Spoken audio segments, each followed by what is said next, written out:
Video viral memperlihatkan seorang pria yang menikahi 3 wanita sekaligus. Dalam video tersebut, nampak lokasi dan tanggal di mana pernikahan tersebut dilaksanakan. Tepatnya pada tanggal 5 September tahun 2021, di kota Magelang. Video tersebut pertama kali diunggah oleh akun TikTok dengan nama @dewi_menges pada tanggal 5 September tahun 2021. Video ini berhasil menarik perhatian warganet.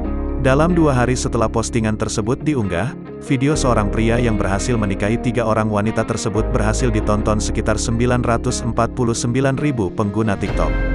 Bukan hanya di TikTok, video ini juga viral di media lain.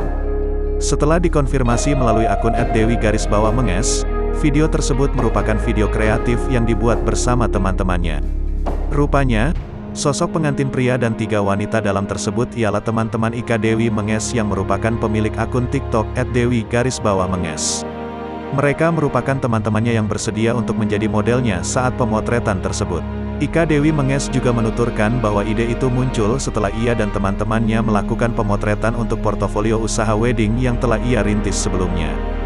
Video itu spontan saya buat begitu saja, jadi teman-teman iseng saja buat bikin video itu. Niatnya mau menjaili teman saya yang laki-laki itu. Kebetulan dia jomblo, jadi kita isengin gitu. Tidak tahunya malah viral, tuturnya. Dalam konfirmasi tersebut, ia juga tidak menyangka bahwa video yang telah dibuat bersama teman-temannya tersebut akan viral seperti saat ini.